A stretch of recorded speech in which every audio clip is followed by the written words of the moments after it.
We are Sina and Luca, and I'm a PhD student of the Universidad Politécnica de Valencia and also a teacher at the Jade University of Applied Science in Germany, in Oldenburg.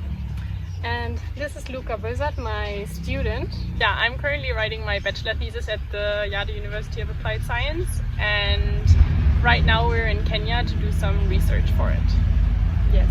We are currently at the Sauti Kuu Foundation in Alego, which was founded by Dr. Auma, and we are currently doing some research about the vernacular architecture of the Lu people. We are studying the local traditional architecture to relearn for a sustainable future.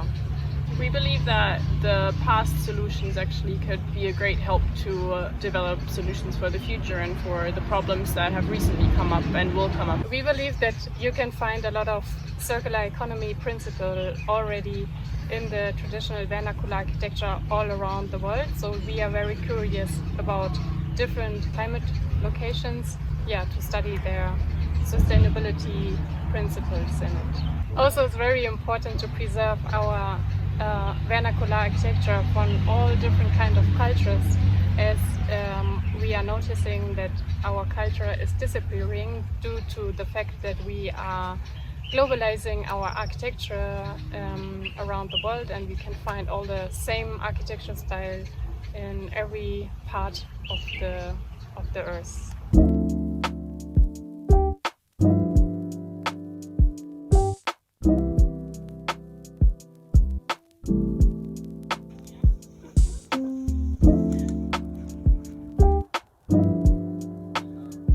So to do all of what we have just described, we've done a lot of different things since arriving in Kenya. For one, we've visited a lot of museums in both Nairobi and here in Kisumu to study how the traditional architecture was.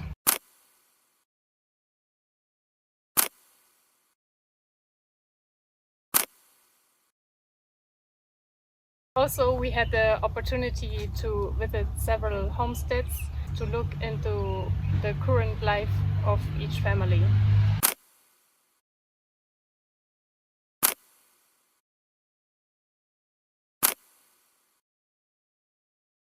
We've also taken the opportunity to do some workshops with the people here. We built a mock-up of a traditional Lu hut, and on another workshop only with kids we built some sample homesteads as it was before.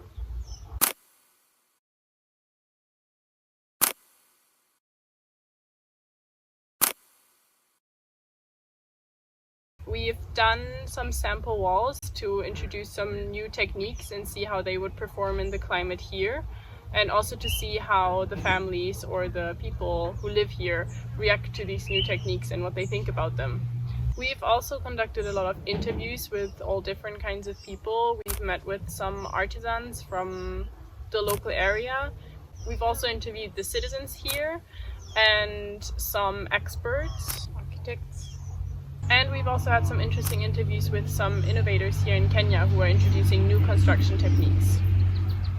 After we documented all how it was in the past and also documented what are the current needs and challenges of the families, we are now striving to develop a new hut which is still economically feasible and also last longer. By doing all these interviews, we found out that one of the biggest problems in the area here are the termites.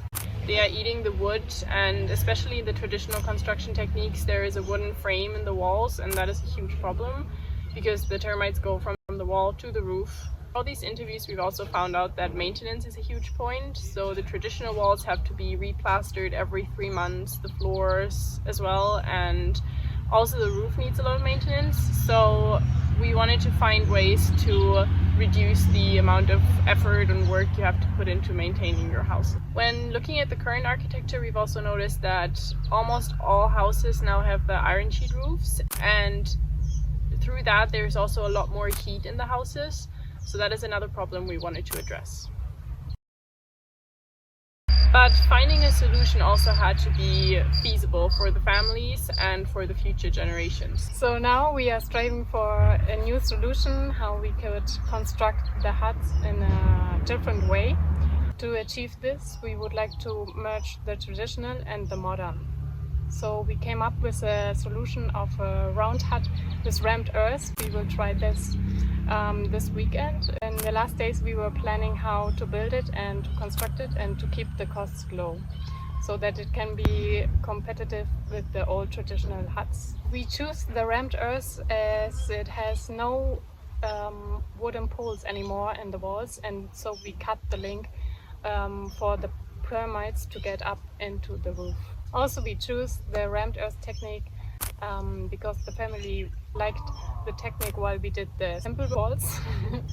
Also, with the rammed earth technique, we hope that the surface of the wall will be pretty, so you don't have to plaster it and to maintenance it every 3 months, so we can achieve a more durable construction. We've also decided for rammed earth because the conditions here are really good for it. I mean, we already have the soil, so that is a huge cost that we don't have to pay. And besides the formwork, it is also very low in costs. This hut will be our example hut, and our main goal is to rebuild the Obama homestead. And if this hut is working out, we are keen to build more huts of it.